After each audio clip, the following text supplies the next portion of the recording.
Realmente, con todos los perfiles que hay, tú ya no quieres un perfil que te hable de un poco de todo. Quieres perfiles, sobre todo, muy especializados, porque al final esos perfiles no dominan ninguna temática. Pero si tú estás en tu casa y quieres, digamos, copiar la estrategia de un influencer para llegar a ser como él, no copies la de esos perfiles porque esos perfiles tienen cosas que tú seguramente no tengas. Es muy difícil estar 15 años haciendo lo mismo simplemente por eso, porque tu vida va a cambiar, tú vas a madurar y que no puedes además estar 15 años hablando de lo mismo porque seguramente agotes el tema o simplemente que la perspectiva que tenías de una temática hace 10 años y ahora va a ser distinta. Pues tampoco debemos tomarnos por tontas, por supuesto, a la audiencia, porque ya solo por la competitividad que hay, si lo haces muy mal, tarde o temprano irán a consumir el contenido de otros. Y ahora con los algoritmos ya no hace falta que dejes de seguir a alguien. Es que si simplemente el algoritmo detecta que esa persona no te aporta y que siempre te estás pasando estos contenidos, llegará un día que no te aparezca nunca.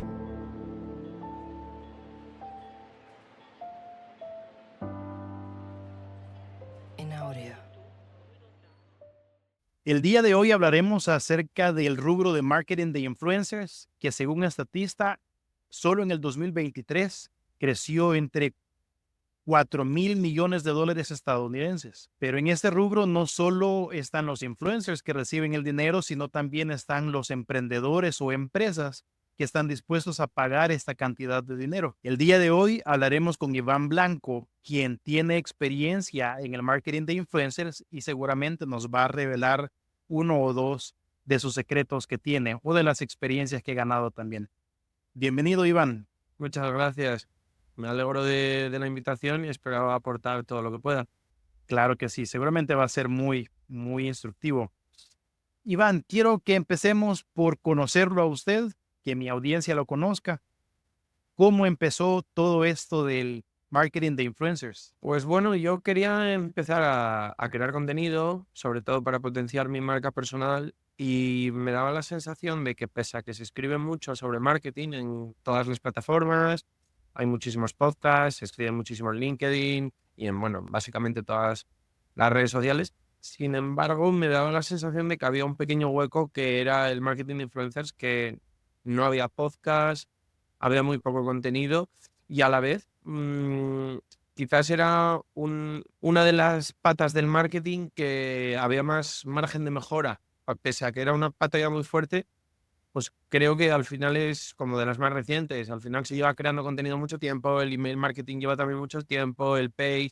Y al final me daba la sensación de que de marketing influencers no solo no se estaba hablando, sino que había muchas cosas de las que hablar porque, bueno, era una parte del marketing bueno, que se podía construir, vamos, a hacer contenido constructivo en cuanto al nicho, porque de verdad se estaban haciendo muchas cosas, pues bueno, de forma mejorable, digamos. Sí, también tengo esa misma perspectiva, nada menos en las últimas elecciones que hubo aquí en el país. Me di cuenta que cerca de mi casa vivía un influencer que tenía una gran cantidad de audiencia y pues de nuevo, son cosas que poco se hablan y hoy vamos a tratar de revelar esto. Como dijimos en la introducción, vamos a tratar de verlo desde el punto de vista de las marcas que contratan a los influencers, como también desde los que lo practican, los mismos influencers. Veamos qué le parece si vemos algunos conceptos fundamentales para Genial. empezar. ¿Cuáles cree usted que son las habilidades esenciales que cualquier persona debería de desarrollar para emprender como un influencer?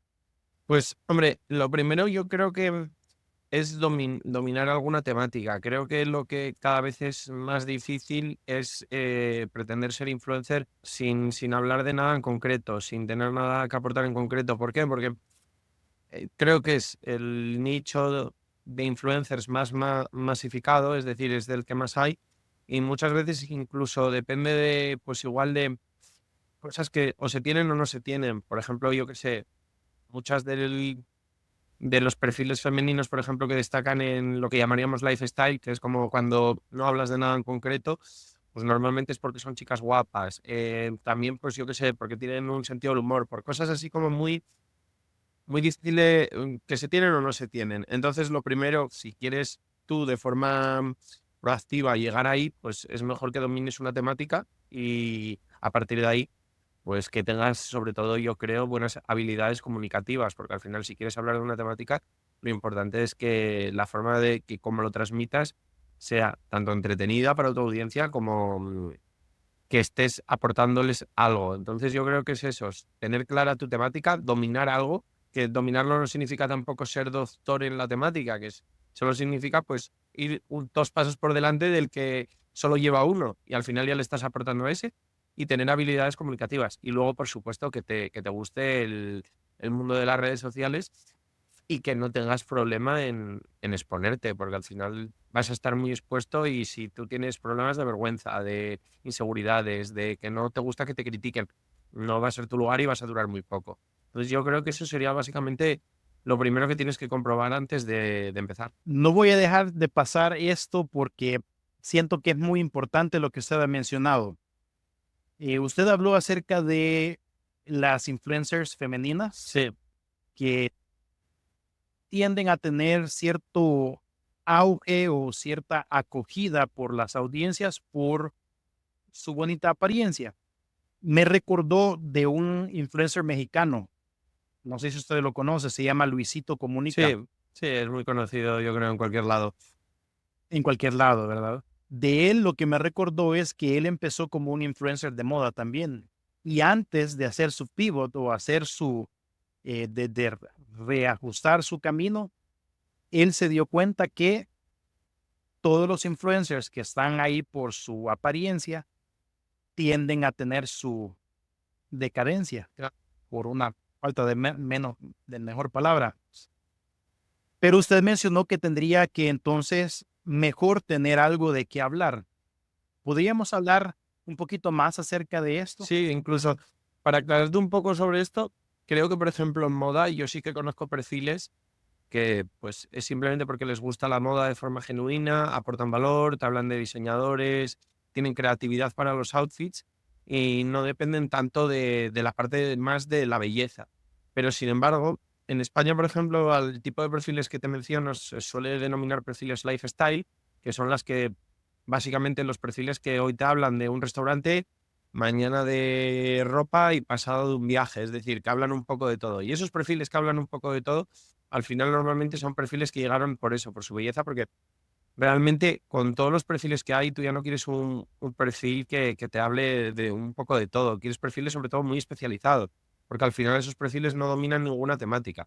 Entonces, pues muchas veces es lo que te digo, son perfiles que han llegado ahí por eso, por una belleza singular o también muchas veces pues rebotados de la televisión, del cine, de la música, ese tipo de perfiles que ya son famosos y la gente le importa su vida, entonces que suban su vida diaria les importa. Pero si tú estás en tu casa y quieres, digamos, copiar la estrategia de un influencer para llegar a ser como él, no copies la de esos perfiles porque esos perfiles tienen cosas que tú seguramente no tengas.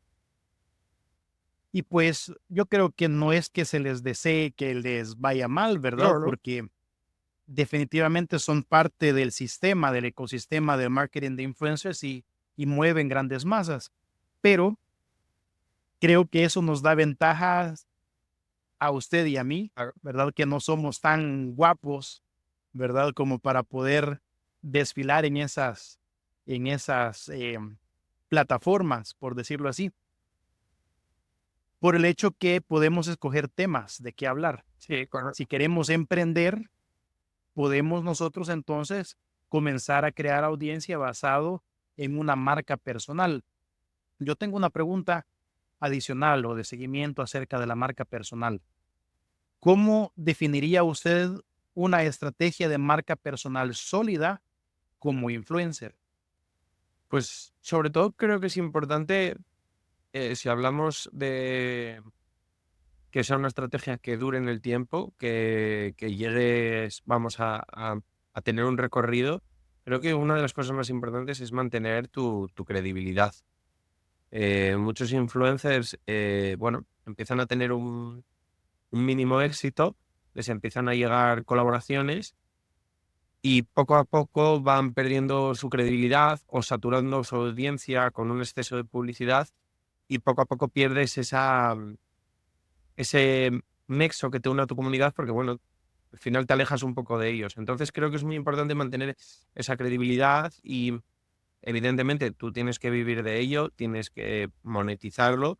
Muchas veces a través solo del contenido no se puede monetizar y tienes que hacer publicidad, pero la forma en la que hagas la publicidad, incluso lo avaricioso que seas en la cantidad de publicidad que haces, puede marcar que el recorrido sea 1 o 2 años o sea 10. Entonces creo que es muy importante mantener esa credibilidad y mantener un poco contento a tu público y no pasarte, porque creo que mucha gente es en la parte en la que se equivoca. Ha tocado un punto bien importante que creo que es el hecho de comenzar a emprender a largo plazo. Entonces, entenderíamos que lo importante sería tener una estrategia a largo plazo y cuánto tiempo es a largo plazo o corto plazo también. Claro, es que al final es verdad que yo entiendo que en este ecosistema el pensar en el largo plazo es raro porque es algo que lleva tan poco tiempo que sobre todo yo creo que al principio mucha gente pensaba en el corto plazo porque incluso creía que esto no iba a durar mucho tiempo. Entonces es como, yo qué sé, has descubierto algo que te va muy bien, te está funcionando, pero no te ves dentro de 20 años haciendo lo mismo. Y ahí sí que entiendo que puedas ser un poco más avaricioso, puedas perder un poco el foco y tener estrategias un poco a corto plazo. Decir, mira, esto lo que dure, que sea lo que Dios quiera y vamos a aprovechar este tiempo al máximo. Ahí sí lo entiendo. Pero ahora que creo además que ya llevamos varios años, que ya poco a poco se ha asentado todo el influencer marketing, creo que ya la gente se está dando cuenta de que es importante ya pensar en el largo plazo, que ya se ve que si las cosas se hacen bien, pues se puede caer una red social, la pueden cerrar, lo que sea, pero siempre va a surgir otra, las habilidades que estás adquiriendo siempre te van a ser útiles en la nueva, tu comunidad, si de verdad le gusta lo que haces, te va a seguir. Entonces, ya se ha dado mucha gente cuenta, yo creo, de que esto es una carrera a largo plazo de la que incluso se empieza creando un contenido. Por ejemplo, tú antes que mencionaste a Luisito y 10 años después estás creando un contenido totalmente diferente. Entonces, por eso mismo, lo importante es que mantengas esa comunidad, esa credibilidad, porque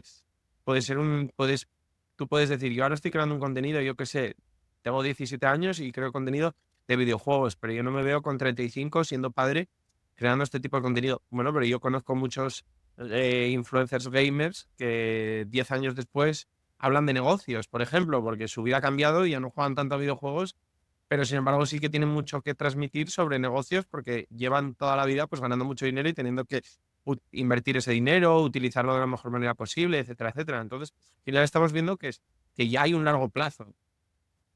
Así que el camino es mantenerte en ese largo plazo y no sacrificar toda tu credibilidad, toda tu autoridad por un poco de dinero y que tu carrera sea muy corta. Y yo creo que en esto, Iván, todos tenemos que aceptar que el ser humano va creciendo y va madurando, va evolucionando. Así que una marca también puede evolucionar, Claro. especialmente una marca personal.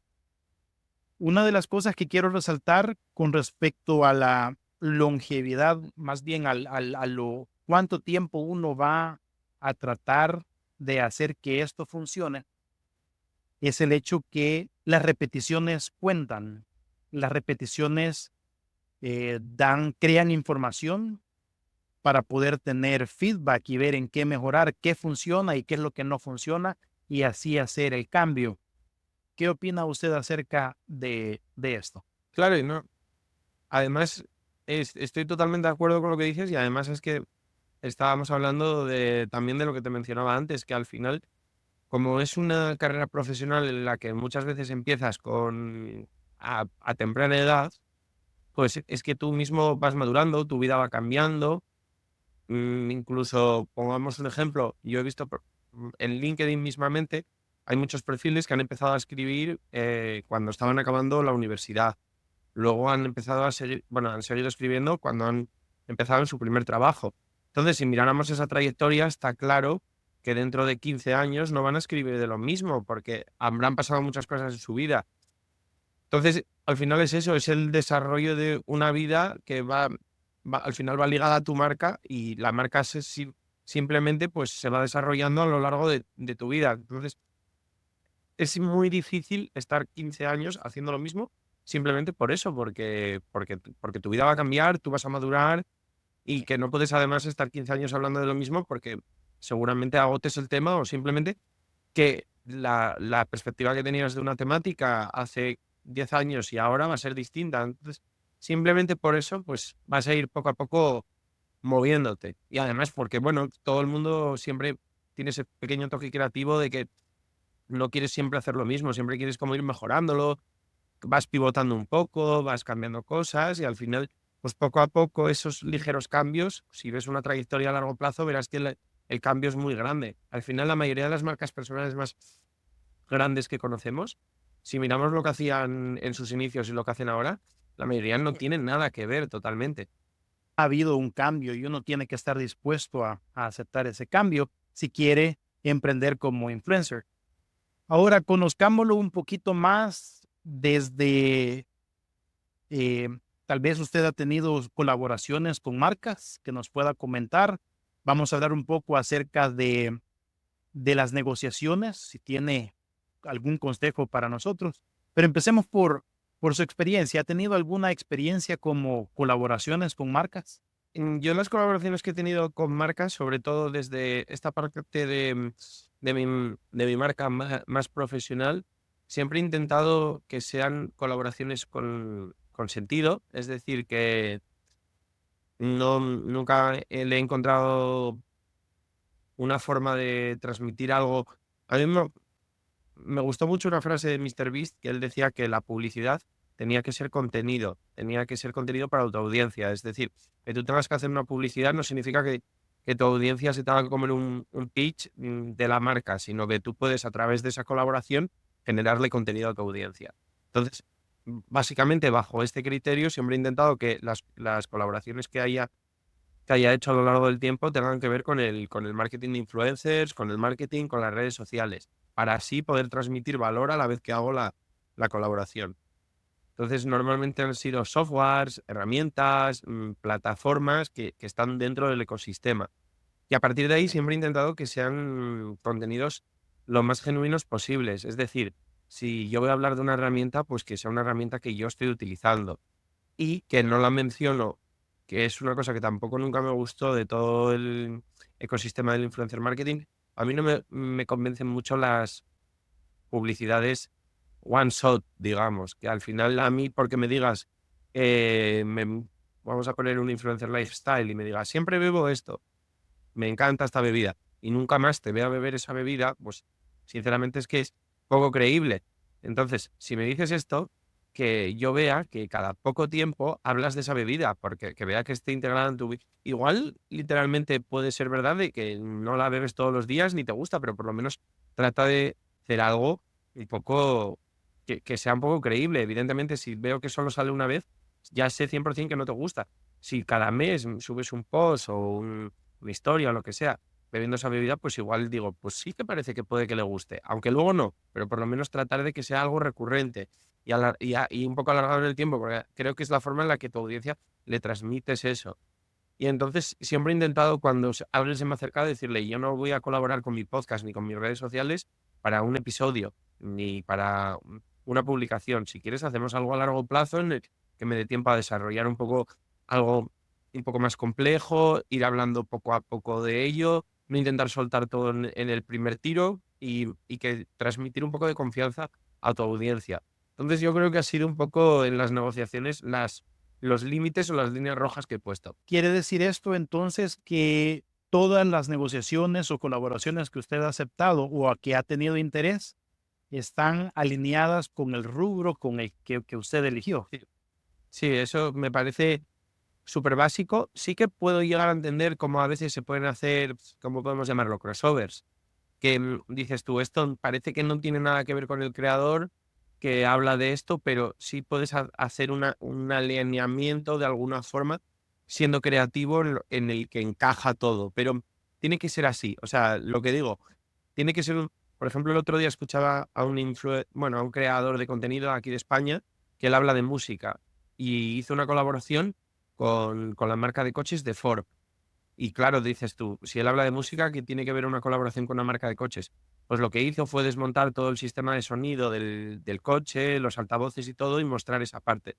Pues bueno, al final es una cosa que a priori no tenía sentido, pero él le ha conseguido dar un sentido. Eso sí que le veo que tiene sentido. Pero si literalmente me sale y me dice, me he comprado este coche porque me parece el más cómodo, mirar qué maletero más amplio y no, pues diría, qué forzado. Ahí es cuando lo veo forzado. Entonces, no siempre tienen por qué ir ligadas a ti, pero si no van ligadas a ti, por supuesto, aplícales la máxima creatividad posible para que tenga sentido para tu audiencia. Y creo que esto, Iván, puede ayudarnos a no meternos en el, ¿cómo le llamamos a esto? Cuando pecamos de ser impostores. Claro, sí, sí, por supuesto, sí, sí.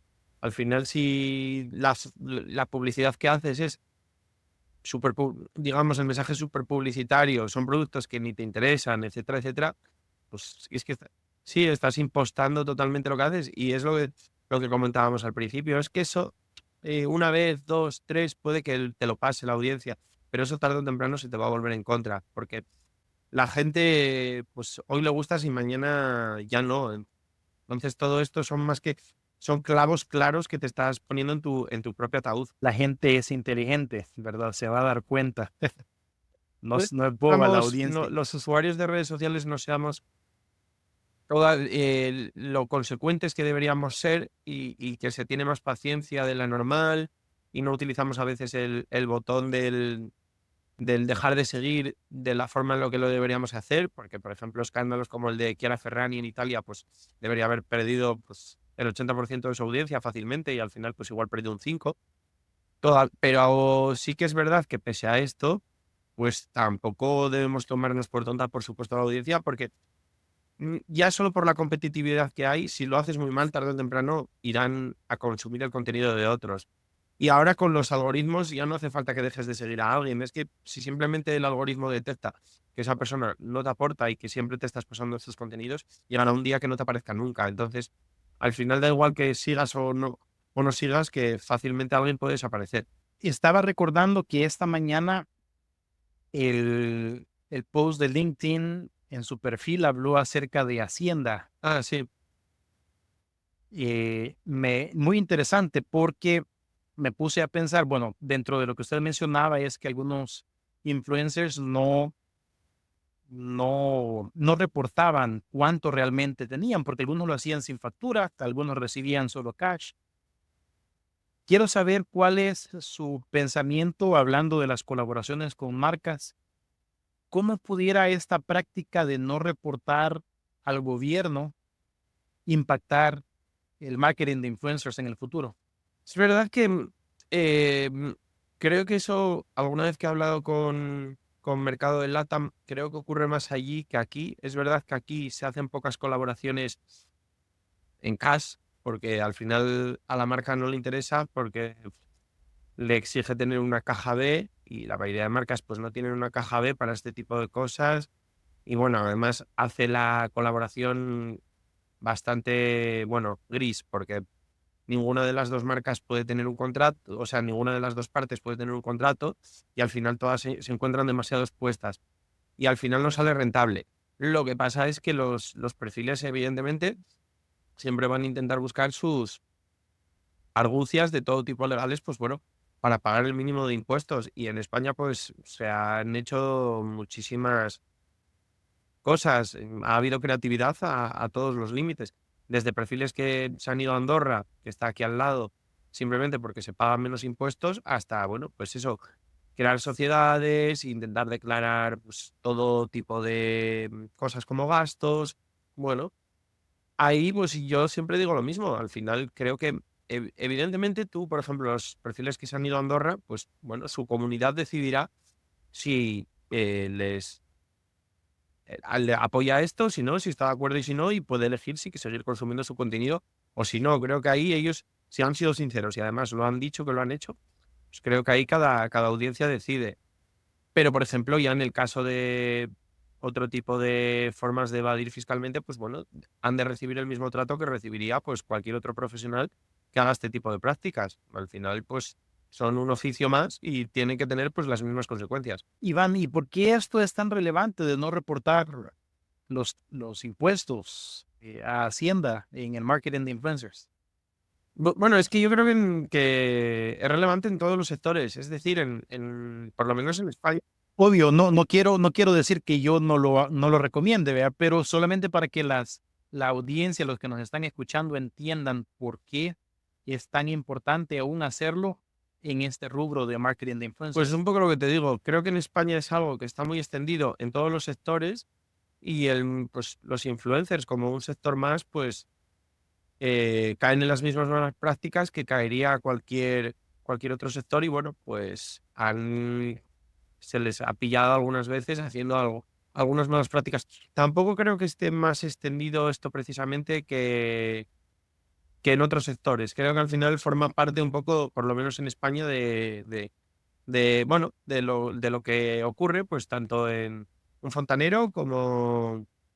Cuestión Sí, cultural. sí, es una cuestión cultural. Creo que en otros países, por ejemplo, Alemania, alguna vez he leído que es algo que se ve como muy reprobable y como que tiene muchas consecuencias a nivel ético, como que la gente tiene una ética de otra forma de pensar, en la que muy poca gente estaría dispuesta a hacer esto, mientras que en España no es que no se vea tan mal, sino que simplemente mucha gente está dispuesta a hacerlo. Entonces, pues los influencers, pues al final son un oficio más dentro del país y por eso creo que puede ser más común. Dentro de la economía. Y la razón por la que me detuve a hacer esta pregunta, Iván, es porque en lo personal, primero, uno tiene que obedecer a las autoridades. Ellos regulan, están ahí para regular. Y pues, segundo, siento yo que los influencers son el mercado de influencers todavía tiene bastante que dar para que conozcamos, ¿verdad? Entonces, reportar todos estos movimientos sin duda va a ayudar.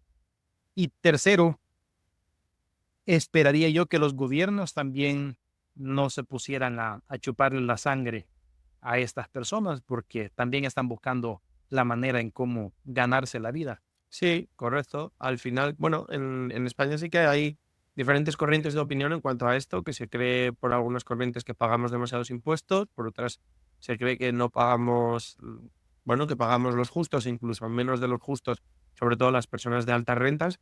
Y bueno, al final, como es un debate que hay a menudo en la sociedad, pues supongo que habrá perfiles que estén más de acuerdo con una corriente y otros con otra, y bueno, pues en sus decisiones se verá un poco esto, pero bueno.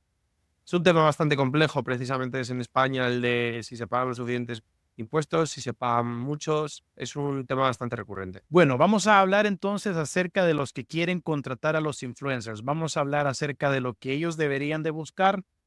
Vamos a hablar un poquito acerca del retorno de la inversión y cosas parecidas. Desde la perspectiva de las empresas, en su experiencia, Iván, ¿qué deberían considerar al seleccionar a un influencer para colaborar? Pues sobre todo creo que es importante otra vez recalcar que ese influencer haya tenido una credibilidad desarrollada en el tiempo, que haya tenido buenas prácticas, tanto en su contenido como en, digamos, la parte de atrás de tu creación de contenido, es decir, no haya hecho malas prácticas dentro de sus redes sociales que le puedan perjudicar o que incluso sean un engaño para la marca. Y bueno, pues es un poco auditar ese perfil y ver que estás colaborando con una persona que no te va a meter en ningún problema, cuyas métricas son reales y se ajustan un poco a lo que buscas y bueno, evidentemente cuyo precio en cuanto a esas métricas está dentro del mercado, supongo. Creo que eso es lo más. Si yo fuera, si yo fuera una empresa, Sí, usted acaba de hablar acerca de métricas reales. Si yo fuera una empresa, de nuevo, a nivel personal, yo sé que hay muchos bots allá que se pueden comprar y que inflan los números. ¿Puede una empresa realmente encontrar la manera de saber que esos números sean reales, los que el influencer presente? sí, al final todo no se.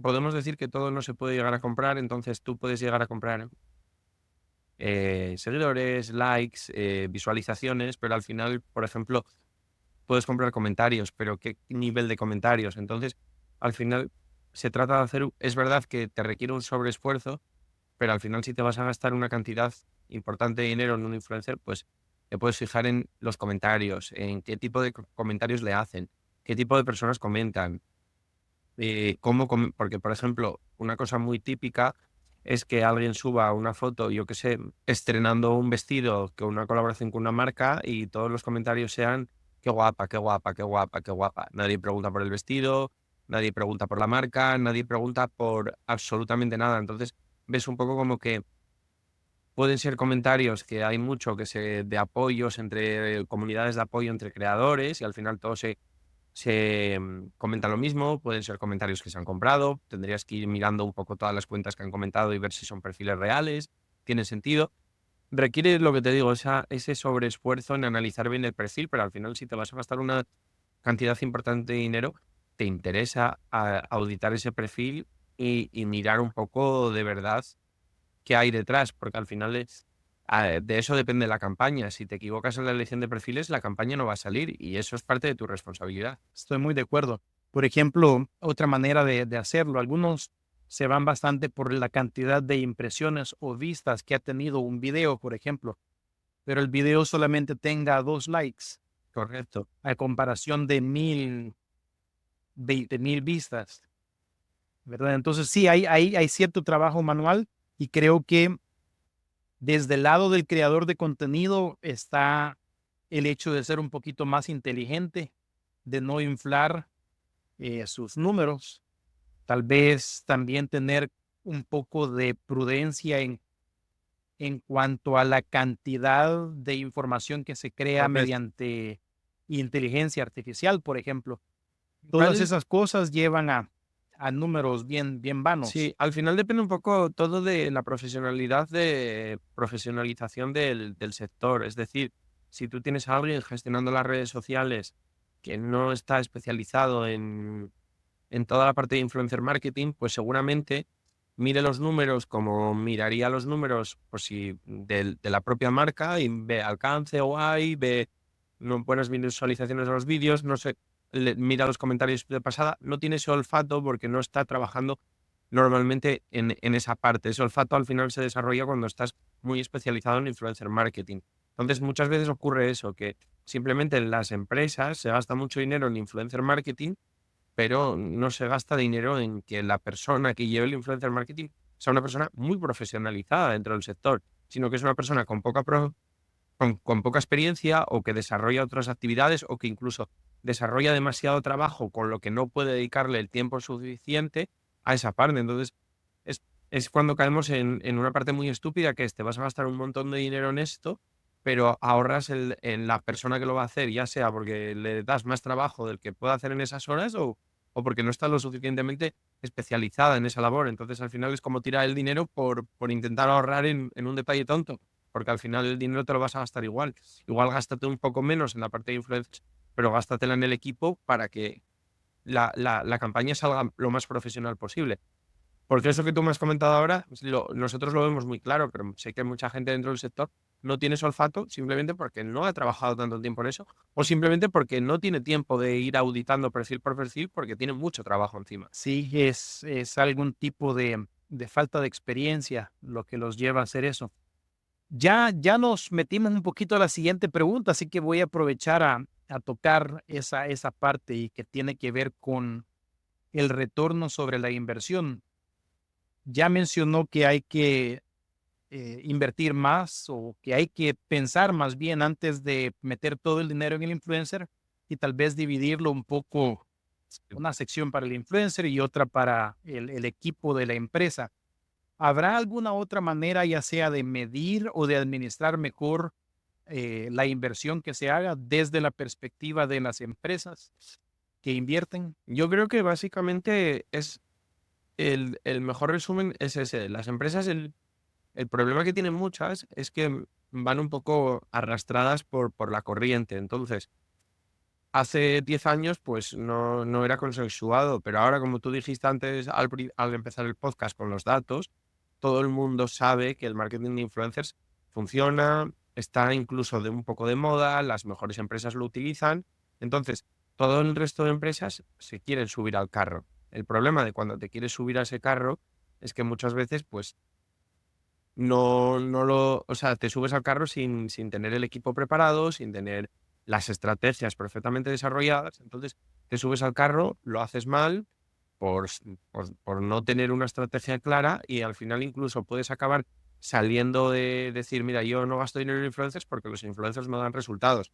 Y quizás no es eso, quizás es el responsable eres tú que en la estrategia no lo has hecho bien, no lo has hecho bien pues, por lo que mencionábamos antes, porque le has puesto la tarea a una persona que no tiene el tiempo suficiente que dedicarle y el cariño, o no has desarrollado bien las campañas, o muchas veces los perfiles los deciden las personas de arriba y son perfiles que básicamente les gustan a ellos. Dicen, mira, somos tal empresa y queremos colaborar con esta chica que a mí me gusta mucho. Y así viene un día por la oficina, voy a comer con ella, me hago amiga de ella o amigo y cosas así que al final dices tú, ya, pero posiblemente igual no es el mejor perfil, simplemente lo has elegido porque a ti te hace gracia o te gusta o te cae bien. Y se van al final son varios puntos, van pasando cosas que no se hacen bien y cuando nos damos cuenta, pues se está tirando el dinero, las estrategias no funcionan y bueno, al final, pues como lo que tú decías, como todas estas cosas al final se acaban viendo, los retornos, pues muchas veces pues lo que se decide es abandonar las estrategias y decir, para mi empresa no funciona o esto es que no funciona y simplemente es que se han hecho las cosas mal por eso, por pensar que simplemente el marketing de influencers vas a chascar los dedos y va a funcionar y no, evidentemente es como otras ramas del marketing que necesitas una persona especializada, necesitas una estrategia, necesitas dedicarle el tiempo suficiente, etcétera, etcétera. No es simplemente contratar al influencer de moda, mandarle producto, pagarle lo que pida y decirle, venga, genérame ventas. No va así. Esto es como crear una relación en la vida personal. Podríamos compararlo a buscar novia o esposa, ¿verdad? Tiene que tener ciertas cosas con las que tiene que cumplir, tiene que haber cierto grado de familiaridad, ver si va a funcionar, ¿Correcto? porque estas son cosas que van a determinar, especialmente para esas empresas que son pequeñas, ¿no cree? Que tienen cierta limitación en cuanto a lo que pueden invertir y pues si es lo único que tienen para invertir, seguramente esto pueda hacer que la empresa quiebre. Sí, estoy totalmente de acuerdo. En cuanto a las, al calibre del influencer, ¿qué observaciones tiene usted o hay alguna diferencia que usted haya encontrado entre trabajar con micro influencers y grandes influencers? Sí, o sea, sobre todo está la parte. Yo, las veces que he trabajado, por ejemplo, con microinfluencers, sobre todo si son microinfluencers, no solo porque tengan comunidades pequeñas, sino también porque lleven poco tiempo dentro del sector, normalmente son personas que han hecho pocas colaboraciones. Eso ya es un punto bueno porque las primeras colaboraciones son detectadas como muy genuinas por parte de su comunidad. Eso por un lado. Y segundo, como han hecho pocas, el trabajo que transmiten, las ganas que le ponen son muy distintas porque eso al final es genuino y común en todas las personas. Al final, cuando a tu primera colaboración no le vas a dedicar el mismo tiempo que a las 757. Al final llega un momento que estás como muchísimo más ya alejado incluso de la realidad. Evidentemente, tus ingresos económicos son otros, distorsionas todo ya mucho y ya no sale ni tan genuino ni tan orgánico. Y es verdad que con los microinfluencers todavía se nota eso, se nota que son personas que tienen poca trayectoria o que tienen los pies muy cercanos al suelo porque realmente son personas con unos ingresos bajos, con una vida como la tuya y la mía, y normalmente suelen quedar colaboraciones más genuinas, más auténticas. También es verdad que muchos de los perfiles grandes son perfiles grandes por lo bien que han hecho las cosas. Entonces, también estamos hablando de que en los perfiles grandes pues hay gente muy creativa y que hace las cosas muy bien y por eso llevan muchos años haciéndolas y muchos años dentro del sector. Pero bueno, se podría establecer, por ejemplo, esa diferencia un poco entre perfiles grandes y perfiles pequeños. Me ha gustado esa observación, realmente no lo había percibido de esa manera, que un influencer pequeño tiende a ofrecer lo genuino, ¿verdad? Eso es bien sobresaliente. Hablemos un poco acerca, quizás para ya ir finalizando la plática, hablamos acerca de las tendencias que hay en el rubro de influencer marketing. Pensando en alguien que quiera emprender en ese rubro, ¿hay alguna tendencia que usted ve que se esté tomando en estos momentos Sí, que creo un influencer nuevo debería de? de tomar en cuenta? Yo creo que una de las cosas que no se están teniendo en cuenta, más bien, y que creo que hay una oportunidad de mercado, es todo el mundo de las inteligencias artificiales. Es decir, están ahí, todo el mundo lo sabe, todo el mundo sabe que son el futuro, pero realmente, es más, yo creo que vivo en una burbuja porque yo sí que las uso mucho y, por ejemplo, en mi empresa estamos todo el día probando las nuevas, etcétera, etcétera, pero la mayoría de la gente, pese a que sabe que están ahí, no las está todavía integrando. Y para la parte de creación de contenido, para alguien que empiece ahora, bien utilizadas, porque evidentemente si las quieres utilizar para todo, pues va a quedar un contenido totalmente artificial, porque a día de hoy pues todavía no son humanas y están lejos de serlo, les falta ese toque, pero si las sabes utilizar a tu favor para optimizar el tiempo, para apoyarte, para aumentar tu creatividad, para una serie de cosas, porque hay muchísimas, al final son una forma en la que tú, por poner un ejemplo, puedes ser un equipo siendo tú solo, porque con un buen uso de 3 4 herramientas de inteligencia artificial pueden apoyarte lo suficiente para que no necesites a nadie más. Mientras que antes de que aparecieran, en bueno, este último año y medio más o menos que llevan, sí que para determinadas cosas necesitabas o muchas horas o un equipo. Y ahora te pueden quitar esas horas y que las puedas dedicar pues a lo que mejor eres, a la parte más la parte más humana de tu trabajo y otras partes que son mucho más automáticas, que son tareas tediosas, tareas del día a día, puedes perfectamente con las inteligencias artificiales ganar ese tiempo y ser mucho más productivo. Y al final yo creo que ahí sí que hay un vacío porque es que estoy seguro de que el 99% de los creadores de contenido e influencers no utilizan las inteligencias artificiales para nada o para casi nada. Estoy de acuerdo. Yo, la primer parte en la que me metí a emprender, o más bien a crear contenido, en la que creé contenido fue en blogs y páginas web. Y pues el output que estaba teniendo o los resultados que me estaba dando ChatGPT, por ejemplo, que es el más popular, el contenido era realmente inhumano. Pero a medida ha venido evolucionando, creo que en lo que yo personalmente he mejorado es en poder crear mejores prompts Correcto.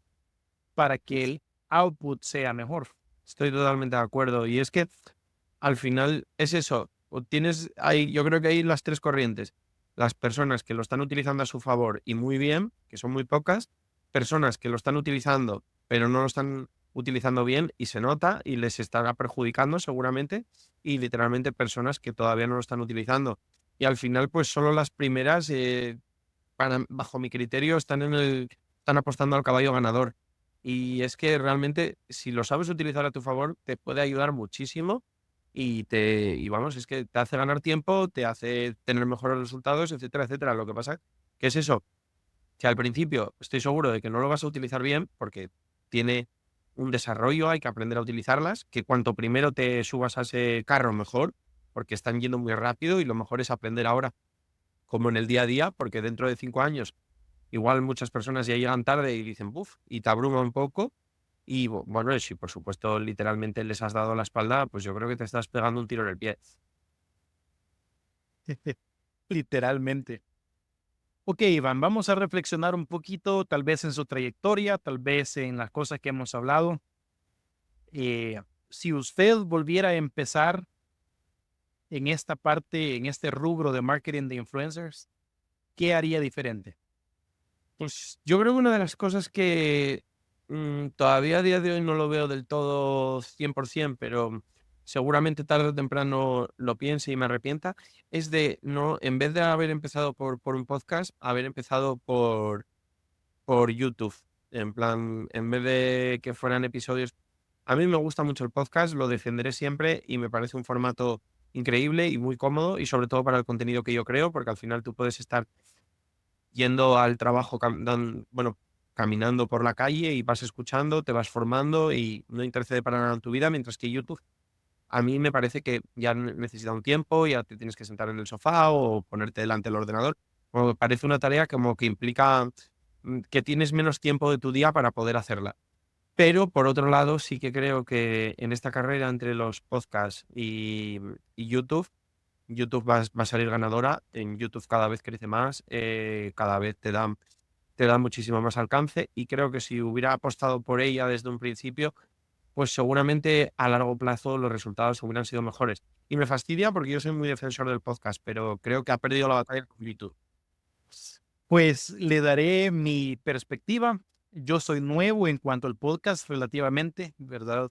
Empecé en marzo del 2024 grabando y produciendo, pero lo primero a lo que le aposté fue al podcast en YouTube. Claro. Sí, Y le veo justo lo que usted dice, le veo el potencial. Así que si solo hubieran sido, por ejemplo, Spotify, quizás hubiera sido menos la capacidad o a lo que aspiraría, pues claro. sería menos. Sí, sí, estoy totalmente de acuerdo. Al final requiere mucho más porque requiere pues más infraestructura, tener una buena cámara, tienes que dedicarle pues un poco más de tiempo porque tienes que, bueno, que toda la parte de atrás visualmente esté bien, incluso tú tienes que, bueno, pues no, igual no vale levantarse de la cama en pijama sin peinar y sin lavarte la cara y ponerte a grabar, como que requieren muchísimos más pasos previos y al final quita más tiempo. Pero evidentemente al quitar más tiempo, pues también la barrera de entrada es más alta, entonces entra menos gente.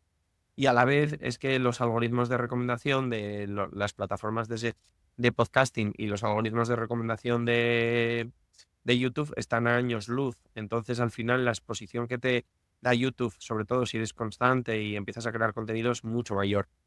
Entonces, al final, pues hay que asumirlo. Entonces, yo creo que es lo que te digo, todavía no me arrepiento del todo porque todavía a día de hoy no sabría cómo encajar una estrategia en YouTube, simplemente por el tiempo que requiere, pero creo que tarde o temprano será lo que diré que es el mayor error que he cometido. Ahora, ¿qué consejo le daría a usted, digamos, 3 consejos prácticos que le daría a alguien que quisiera emprender como influencer? Pues lo primero creo que sería que hable de algo que de verdad le guste y que de verdad sepa que podría estar hablando de ello todo el día y durante mucho tiempo. Es decir, que no lo fuerce, que no quiera ser demasiado estratega de decir, voy a hablar de esto porque habla poca gente. No, que hable de verdad de algo que diga, mira, me apasiona y podría estar hablando durante mucho tiempo. Eso es lo primero. Lo segundo, que no se ponga objetivos a corto plazo, que no quiera tener demasiados seguidores, demasiadas reproducciones, demasiados números a corto plazo.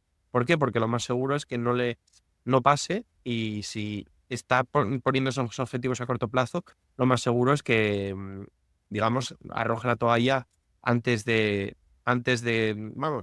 lo debido. Y como último, le pediría sobre todo que es muy, muy, muy importante ser disciplinado. Es decir, si te comprometes a estar durante un año creando contenido sin importarte los números y de esta temática, comprométete a ese año, porque la mayoría de la gente lo que ocurre es que abandona pronto, ya sea porque los números no acompañaban o simplemente porque requiere mucho trabajo, evidentemente, y requiere mucha dedicación y te va a quitar mucho tiempo. Entonces, si vas a empezar y tú sabes que no, la disciplina no te va a aguantar más de 3 meses, mejor ni empieces, porque al final para 3 meses y abandonar no te es que no vas a conseguir nada. Entonces, si tienes Recursos Sí, perdidos. totalmente. Entonces, si tienes claro que vas a conseguir mantener una disciplina de un año, puedes totalmente evadirte de esos números porque sabes que no van a ser buenos, lo más seguro. Que si son buenos, bienvenidos sean, pero lo más seguro es que no lo sean. Y sabes que de esa temática puedes estar hablando durante mucho tiempo, tienes contenido ilimitado porque te gusta investigar sobre ella, seguramente llegues a buen puerto. Pero si no se cumplen esas tres, lo veo muy complicado. Buenísimo, buenísima plática. He disfrutado mucho este episodio con usted, Iván. Y gracias, muchas gracias por su tiempo. Espero que no sea la última vez que lo tenga por acá. Pues agradecerte a ti y cuando quieras estoy totalmente disponible. Gracias y hasta la próxima. Adiós.